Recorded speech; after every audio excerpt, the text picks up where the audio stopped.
ನೋಡಿ, ಕರ್ನಾಟಕ ಲೋಕಸೇವಾ ಆಯೋಗದ ನೇಮಕಾತಿಯ ಹಗರಣ ಇದು. ಅತಿ ದೊಡ್ಡ ಹಗರಣ. ಕೆಪಿಎಸ್ಸಿ ಕಚೇರಿ ಮೇಲೆ ದಾಳಿ ಮಾಡಿರುವಂತಹ ಅಧಿಕಾರಿಗಳಿಗೆ ಬಿಗ್ ಶಾಕ್ ಎದುರಾಗಿದೆ. ಸಿಐಡಿ ಪರಿಶೀಲನೆಯಲ್ಲಿ ಸಿಸಿಟಿವಿ ಡಿವಿಆರ್ ನಾಪತ್ತೆಯಾಗ್ಬಿಟ್ಟಿದೆ. ಹಾಗಾದ್ರೆ ಮುಂದಿನ ತನಿಖೆ ಯಾವ ರೀತಿಯಾಗಿರುತ್ತೆ? ಸಿಐಡಿ ಅಧಿಕಾರಿಗಳಿಗೆ ಇದು ಎಷ್ಟು ಮಟ್ಟಿಗೆ ಸವಾಲು?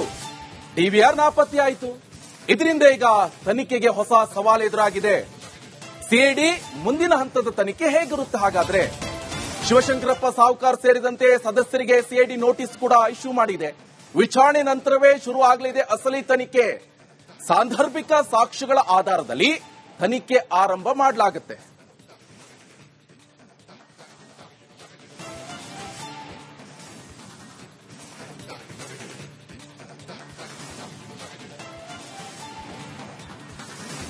ಈ ಬಗ್ಗೆ ಮಾಹಿತಿ ಕೊಡ್ತಾರೆ ನನ್ನ ಕಲೀಗ ಅರವಿಂದ್. ನೇರ ಸಂಪರ್ಕದಲ್ಲಿ ಜಾಯ್ನ್ ಆಗ್ತಿದ್ದಾರೆ. ಅರವಿಂದ್, ಏನ್ ಕಥೆ ಅಂತ? ಸ್ಟ್ರಾಂಗ್ ರೂಮ್ ಅಂತ ಟೈಟಲ್ ಮಾತ್ರ ಇಟ್ಬಿಟ್ಟು ಈಗ ಈ ರೂಮೇ ವೀಕ್ ಆಗ್ಬಿಡ್ತೆ ಅಂತ. ಆ ರೂಮ್ಗೆ ಹಾಗಾದ್ರೆ ಈ ಡಾಟಾ ಡಿಲೀಟ್ ಆಗ್ಬಿಟ್ಟಿದೆ, ಹಾರ್ಡ್ ಡಿಸ್ಕ್ ನಾಪತ್ತೆ ಆಗ್ಬಿಟ್ಟಿದೆ.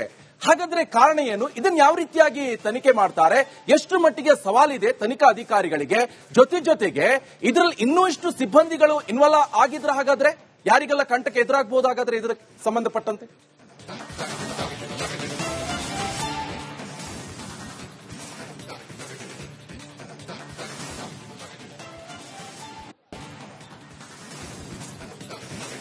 ಎಸ್ ನಿಕೇಶ್, ಖಂಡಿತವಾಗ್ಲೂ ಕೂಡ ಕೆಪಿಎಸ್ಸಿ ಕಚೇರಿಯಲ್ಲಿ ಸಿಐಡಿ ಅಧಿಕಾರಿಗಳು ಪರಿಶೀಲನೆ ಮಾಡುವಂತಹ ಹಂತದಲ್ಲಿ ಹೋಗಿರ್ತಾರೆ. ಅಲ್ಲಿ ಸಿಸಿಟಿವಿ ಡಿವಿಆರ್ ನ ಪರಿಶೀಲನೆ ಮಾಡಬೇಕು ಅಂತ ಹೋದಂತ ಸಮಯದಲ್ಲಿ ಡಿವಿಆರ್ ಕಾಣೆಯಾಗಿರುವಂತಹ ಒಂದು ಘಟನೆ ನಡೆದಿದೆ. ನಿಜಕ್ಕೂ ಕೂಡ ಸಿಐಡಿ ಅಧಿಕಾರಿಗಳಿಗೆ ಇದು ಬಹುದೊಡ್ಡ ಸವಾಲಾಗಿ ಈಗ ಪರಿಣಮಿಸಿರುವಂತದ್ದು. ಆದ್ರೆ ಕೆಲವು ತನಿಖೆಯ ಒಂದು ಅಂಶಗಳ ಪ್ರಕಾರ ಒಂದು ರೀತಿಯಾದಂತಹ ಒಂದು ಪ್ಲಾನ್ ಮಾಡಿ ಆ ಮುಖಾಂತರವಾಗಿ ಅಲ್ಲಿ ತನಿಖೆಗಿಳಿದಿರುವಂತದ್ದು. ನಿಜಕ್ಕೂ ಕೂಡ ಸಿಐಡಿ ಅಧಿಕಾರಿಗಳು ಆ ರೀತಿಯಾಗಿ ಹೋಗಿ ಆರೋಪಿಗಳನ್ನ ಬಂಧಿಸುವಲ್ಲಿ ಯಶಸ್ವಿ ಆಗ್ತಾರ ಅನ್ನುವಂಥದ್ದು ನಿಜಕ್ಕೂ ಕೂಡ ಕುತೂಹಲ ಕೆರಳಿಸಿರುವಂತದ್ದು. ಇಲ್ಲಿ ತನಿಖೆಯ ಹಂತವನ್ನ ನಾವು ನೋಡ್ತಾ ಹೋಗೋದಾದ್ರೆ ಯಾರ್ಯಾರು ಆ ಒಂದು ಸ್ಟ್ರಾಂಗ್ ರೂಮ್ ನ ಎಂಟ್ರಿ ಮತ್ತು ಎಕ್ಸಿಟ್ ಆಗಿದ್ರು ಆ ಒಂದೇ ಒಂದು ಫುಟೇಜ್ ಅಲ್ಲಿ ಸಿಕ್ಕಿರುವಂತದ್ದು. ಜೊತೆಗೆ ನೆಟ್ವರ್ಕ್ ಬ್ಲಿಂಕಿಂಗ್ ಅಂತ ಏನ್ ಹೇಳ್ತೀವಿ, ಅಂದ್ರೆ ಆ ಒಂದು ಸ್ಥಳದಲ್ಲಿ ಯಾರ್ಯಾರು ಬಂದಿದ್ರು, ಯಾರ್ಯಾರಲ್ಲಿ ಅವಧಿಗೂ ಮೀರಿ, ಅಂದ್ರೆ ಅವರ ಕೆಲಸದ ಅವಧಿ ಏನಿತ್ತು ಆ ಕೆಲಸದ ಅವಧಿಯನ್ನ ಮೀರಿ ಯಾರ್ಯಾರು ಅಧಿಕಾರಿಗಳಲ್ಲಿ ಇದ್ರು ಆ ಎಲ್ಲಾ ಅಧಿಕಾರಿಗಳಿಗೆ ನೋಟಿಸ್ ನೀಡಿ ಜೊತೆಗೆ ಅವರ ಒಂದು ವಿವರವನ್ನ ಇಲ್ಲಿ ಕಲೆ ಹಾಕುವಂತ ಕೆಲಸ ಈಗಾಗಲೇ ಅಧಿಕಾರಿಗಳು ಮಾಡ್ತಾ ಇರುವಂತದ್ದು.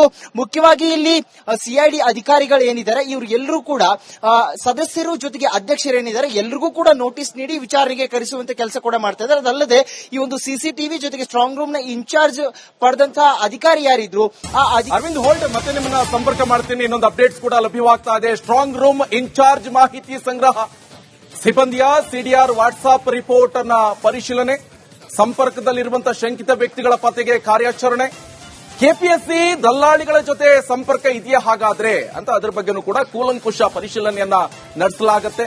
ಸಂಶಯಾಸ್ಪದ ಕರೆಗಳ ಕಾಲಾವಧಿ ತನಿಖೆಗೆ ಸಿಐಡಿ ನಿರ್ಧಾರವನ್ನ ತೆಗೆದುಕೊಂಡಿದೆ. ನೆಟ್ವರ್ಕ್ ಬ್ಲಿಂಕಿಂಗ್ ಆಧರಿಸಿ ತನಿಖೆಯನ್ನ ತೀವ್ರಗೊಳಿಸಿದ್ದಾರೆ ಅಧಿಕಾರಿಗಳು. ಬಗ್ಗೆ ಮಾಹಿತಿ ಕೊಡ್ತಾ ಇದ್ರು ನನ್ನ ಕಲೀಗ್ ಅರವಿಂದ್ ಪ್ಲೀಸ್ ಕಂಟಿನ್ಯೂ. ಇಲ್ಲಿ ಪ್ರಶ್ನೆ ಇರುವಂತದ್ದು, ಡಿವಿಆರ್ ಈಗ ನಾಪತ್ತೆ ಆಗ್ಬಿಟ್ಟಿದೆ, ಡಿಜಿಟಲ್ ವಿಡಿಯೋ ರೆಕಾರ್ಡರ್. ಇದರಿಂದ ಎಷ್ಟು ಮಟ್ಟಿಗೆ ಸವಾಲು? ಏನೇನ್ ದಾಖಲಾತಿಗಳು ಇದರಲ್ಲಿ ನಾಪತ್ತೆಯಾಗಿದೆ? ಜೊತೆಗೆ ಡಾಟಾ ಡಿಲೀಟ್ ಆಗಿದೆ ಅಂತ ಗೊತ್ತಾಗ್ತಾ ಇರುವಂತ ಸಂಗತಿ. ಏನೇನ್ ಡಿಲೀಟ್ ಆಗಿದೆ?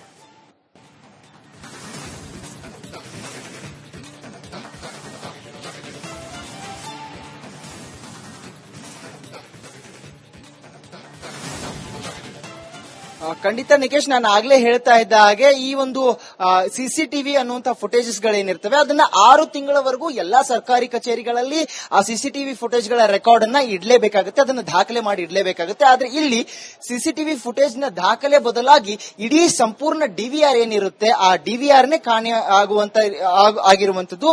ಜೊತೆಗೆ ಅದರ ಒಂದು ಪರಿಶೀಲನೆಗೆ ಈಗ ಮುಂದಾಗ್ತಾ ಇರುವಂತದ್ದು. ಒಂದು ವೇಳೆ ಆ ಕಂಪ್ಲೀಟ್ ಫುಟೇಜ್ ಡಿಲೀಟ್ ಆಗಿದ್ರೆ ಅದನ್ನ ರಿಟ್ರೀವ್ ಮಾಡೋದಕ್ಕೆ ಎಫ್ಎಸ್ಎಲ್ ಗೆ ಅದನ್ನ ಡಿವಿಆರ್ ನ ರವಾನೆ ಮಾಡಬಹುದಾಗಿತ್ತು. ಆದ್ರೆ ಇಲ್ಲಿ ಕಂಪ್ಲೀಟ್ ಆಗಿ ಆ ಡಿವಿಆರ್ ನೇ ನಾಪತ್ತೆ ಮಾಡುವಂತ ಕೆಲಸವನ್ನ ಮಾಡಿದ್ದಾರೆ. ಜೊತೆಗೆ ಅದನ್ನ ಕಳುವು ಮಾಡುವಂತ ಕೆಲಸ ಕೂಡ ಇಲ್ಲಿ ಆಗಿರುವಂತದ್ದು. ಜೊತೆಗೆ ಆ ಡಿವಿಆರ್ ನ ಒಂದು ಈ ಸ್ಟ್ರಾಂಗ್ ರೂಮ್ ನಲ್ಲಿ ಏನಿತ್ತು ಆ ಸ್ಟ್ರಾಂಗ್ ರೂಮ್ ಗೆ ಎಂಟ್ರಿ ಮತ್ತೆ ಎಕ್ಸಿಟ್ ಆಗಿರುವಂತ ಒಂದು ಸಿಸಿಟಿವಿ ಫುಟೇಜ್ ಮಾತ್ರ ಈಗ ಲಭ್ಯ ಆಗಿರುವಂತದ್ದು. ಜೊತೆಗೆ ಅವರು ಅಧಿಕಾರಿ ಏನಿದ್ರು, ಅಂದ್ರೆ ಆ ಸ್ಟ್ರಾಂಗ್ ರೂಮ್ ನ ಇನ್ಚಾರ್ಜ್ ಪಡೆದಂತ ಅಧಿಕಾರಿ ಏನಿದ್ರು ಅವರ ಕಂಪ್ಲೀಟ್ ವಾಟ್ಸ್ಆಪ್ ಡೀಟೇಲ್ಸ್ ನ ಪಡೆದುಕೊಂಡು ಆ ಮುಖಾಂತರವಾಗಿ ಈಗ ನೆಟ್ವರ್ಕ್ ಬ್ಲಿಂಕಿಂಗ್ ಅಂತ ಏನ್ ಹೇಳ್ತಾರೆ ತನಿಖಾ ಹಂತದಲ್ಲಿ ಆ ಒಂದು ಆಪ್ಷನ್ ನ ಇಲ್ಲಿ ಸಿಐಡಿ ಅಧಿಕಾರಿಗಳು ಚೂಸ್ ಮಾಡ್ಕೊಂಡಿರುವಂತದ್ದು. ಆ ಮುಖಾಂತರವಾಗಿ ಅಲ್ಲಿದ್ದಂತಹ ಅಧಿಕಾರಿಗಳ ಮೊಬೈಲ್ ನ IMI ನಂಬರ್ ಹೊರಟ ಅರವಿಂದ್ ಮತ್ತೆ ಸಂಪರ್ಕ ಮಾಡ್ತೀನಿ. ಇನ್ನೊಂದು ಅಪ್ಡೇಟ್ಸ್ ಕೂಡ ಲಭ್ಯವಾಗ್ತಾ ಇದೆ. ಸ್ಟ್ರಾಂಗ್ ರೂಮ್ಗೆ ಪ್ರವೇಶ, ಹೊರ ಹೋಗುವ ಸಿಸಿಟಿವಿ ಸಿಐಡಿಗೆ ಲಭ್ಯ ಆಗಿದೆ.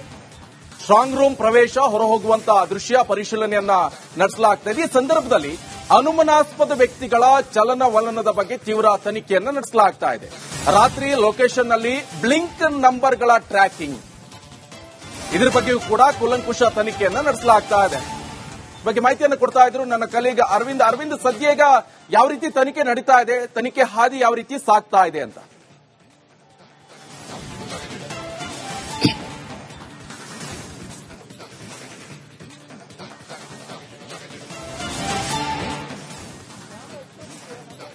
ಖಂಡಿತ ನಿಕೇಶ್, ಈಗಾಗಲೇ ಏನು ಸಿಸಿಟಿವಿ ಪರಿಶೀಲನೆ ಮಾಡುವಂತಹ ಕೆಲಸ ಕೂಡ ಆಗಿರುವಂತದ್ದು. ಅಲ್ಲಿ ಡಿವಿಆರ್ ಗಳು ಆದ್ರೂ ಕೂಡ ಹೆಚ್ಚಿನ ತನಿಖೆಯನ್ನ ಈಗಾಗಲೇ ಸಿಐಡಿ ಅಧಿಕಾರಿಗಳು ಮಾಡ್ತಾ ಇರುವಂತದ್ದು. ನೆಟ್ವರ್ಕ್ ಬ್ಲಿಂಕಿಂಗ್ ಅನ್ನುವಂತಹ ಒಂದು ವಿಧಾನದ ಮುಖಾಂತರವಾಗಿ ಅಲ್ಲಿ ಯಾರ್ಯಾರ ನೆಟ್ವರ್ಕ್ ಗಳು ಅಂದ್ರೆ ಆನ್ ಆಗಿತ್ತು ಆ ಮುಖಾಂತರವಾಗಿ IMI ನಂಬರ್ ನ ಪಡೆದುಕೊಂಡು ಅಲ್ಲಿ ಇದ್ದಂತಹ ಅಧಿಕಾರಿಗಳಿಗೆ ನೋಟಿಸ್ ಕೊಡುವಂತ ಕೆಲಸ ಕೂಡ ಆಗ್ತಿದೆ. ಅದಲ್ಲದೆ ಅಧ್ಯಕ್ಷರು ಶಿವಶಂಕರಪ್ಪ ಸಾವುಕರ್ ಸೇರಿದಂತೆ ಉಳಿದಂತಹ ಸದಸ್ಯರು ಅಲ್ಲಿ ಇದ್ದಂತಹ ಸ್ಟಾಫ್ ಏನಿದ್ರು ಅವರೆಲ್ಲರಿಗೂ ಕೂಡ ನೋಟಿಸ್ ಕೊಟ್ಟು ವಿಚಾರಣೆ ಮಾಡುವಂತ ಕೆಲಸವನ್ನ ಮಾಡ್ತಾರೆ. ಜೊತೆಗೆ ಡಿವಿಆರ್ ಇಲ್ಲವಾದ್ರೂ ಕೂಡ ಯಾವ ರೀತಿಯಾಗಿ ನಾವು ಆ ಫುಟೇಜಸ್ ಗಳನ್ನ ಕಲೆ ಹಾಕಬೇಕು, ಜೊತೆಗೆ ಆ ಓರ್ವ ವ್ಯಕ್ತಿ ಯಾರು ಅನ್ನುವಂಥದ್ದನ್ನು ಕೂಡ ಈಗ ತಪಾಸಣೆ ಮಾಡುವಂತ ಕೆಲಸವನ್ನ ಮಾಡ್ತಾ ಇದ್ದಾರೆ. ಆ ಒಂದು ನಂಬರ್ ನ ಟ್ರ್ಯಾಕ್ ಮಾಡಿ ಆತನ ಕಾಲ್ ಹಿಸ್ಟ್ರಿಯನ್ನ ಪಡೆದುಕೊಳ್ಳುವಂತ ಕೆಲಸ ಕೂಡ ಆಗ್ತಾ ಇದೆ. ಆತನಿಗೂ ಕೂಡ ನೋಟಿಸ್ ಅನ್ನ ಕೊಡಲಾಗುತ್ತೆ. ಇಲ್ಲಿ ನಾನು ಆಗ್ಲೇ ಹೇಳ್ತಾ ಇದ್ದಾಗೆ ಸುಮಾರು 6 ತಿಂಗಳ ಒಂದು ಫುಟೇಜಸ್ ಗಳನ್ನ ಅವರು ದಾಖಲು ಮಾಡಿಟ್ಕೊಳ್ಬೇಕಾಗುತ್ತೆ. ಆದ್ರೆ ಇಲ್ಲಿ ಡಿವಿಆರ್ ಇಲ್ಲ ಅನ್ನುವಂಥದ್ದು, ಅದನ್ನ ಯಾವ ರೀತಿಯಾಗಿ ರಿಟ್ರೀವ್ ಮಾಡಬೇಕು, ಜೊತೆಗೆ ಆ ಓರ್ವ ವ್ಯಕ್ತಿಯ ಔಟ್ಸೈಡ್ ಫುಟೇಜ್ ಅಂದ್ರೆ ಆತ ಕಚೇರಿಯಿಂದ ಸ್ಟ್ರಾಂಗ್ ರೂಮ್ ಇಂದ ಹೊರಗಡೆ ಹೋಗುವಂತ ಸಿಸಿಟಿವಿಯ ಒಂದು ಫುಟೇಜ್ ಮಾತ್ರ ಇಲ್ಲಿ ಸಿಕ್ಕಿರುವಂತದ್ದು. ಇನ್ನು ವಾಟ್ಸ್ಆಪ್ ಗೆ ಅದು ಲಾಗಿನ್ ಆಗಿತ್ತ ಸಿಸಿಟಿವಿ ಫುಟೇಜಸ್ ಗಳನ್ನು ಅಂತ ಒಂದು ಮಾಹಿತಿಯನ್ನು ಕಲೆ ಹಾಕುವಂತ ಕೆಲಸವನ್ನು ಕೂಡ ಇತ್ತ ಸಿಐಡಿ ಅಧಿಕಾರಿಗಳು ಮಾಡ್ತಾ ಇರುವಂತದ್ದು. ಆ ಮುಖಾಂತರವಾಗಿ ಈಗ ಹೈ ಟೆಕ್ನಾಲಜಿ ಇರೋದಂತ ಕಾರಣದಿಂದಾಗಿ ವಾಟ್ಸ್ಆಪ್ ನಲ್ಲಿ ಹೋಗಿರುವಂತಹ ಕರೆಗಳಾಗಿರಬಹುದು, ಸೆಂಡ್ ಆಗಿ ಡಿಲೀಟ್ ಆಗಿರುವಂತಹ ಫುಟೇಜಸ್ ವಿಡಿಯೋಗಳಾಗಿರಬಹುದು, ಅದೆಲ್ಲದನ್ನು ಕೂಡ ರಿಟ್ರೀವ್ ಮಾಡೋದಕ್ಕೆ ಅವಕಾಶ ಇರುತ್ತೆ. ಹಾಗಾಗಿ FSL ಗೆ ಆ ಒಂದು ಮೊಬೈಲ್ ಗಳನ್ನ ರವಾನೆ ಮಾಡುವಂತ ಕೆಲಸ ಮಾಡ್ತಾರೆ. ಆದ್ರೆ ಆ ಮೊಬೈಲ್ ಗಳು ಯಾವ್ಯಾವ, ಜೊತೆಗೆ ಅಲ್ಲಿ ನೆಟ್ವರ್ಕ್ ನಲ್ಲಿ ಇದ್ದಂತಹ ಅಧಿಕಾರಿಗಳು ಯಾರು, ಮುಖ್ಯವಾಗಿ ಆ ಒಂದು ಸರ್ಕಾರಿ ಅವಧಿ ಏನಿರುತ್ತೆ ಅವಧಿಗೂ ಮೀರಿ ಅಲ್ಲಿದ್ದಂತಹ ಓಡಾಡಿದಂತಹ ವ್ಯಕ್ತಿಗಳು ಯಾರು, ಜೊತೆಗೆ ಸ್ಟ್ರಾಂಗ್ ರೂಮ್ ಗೆ ಹೋದಂತಹ ಆ ವ್ಯಕ್ತಿ ಯಾರು, ಅವರೆಲ್ಲರ ಒಂದು ನೆಟ್ವರ್ಕ್ ಬ್ಲಿಂಕಿಂಗ್ ಆಪ್ಷನ್ ಮುಖಾಂತರವಾಗಿ ಆ ನಂಬರ್ ಗಳನ್ನ ಟ್ರ್ಯಾಕ್ ಮಾಡುವಂತ ಕೆಲಸವನ್ನ ಈಗಾಗಲೇ ಸಿಐಡಿ ಅಧಿಕಾರಿಗಳು ಮಾಡಿರುವುದು. ನಿಜಕ್ಕೂ ಕೂಡ ಅಲ್ಲಿದ್ದಂತಹ ಎಲ್ಲಾ ಅಧಿಕಾರಿಗಳು ನಿಮ್ಮೆಲ್ಲ ಮಾಹಿತಿಗೆ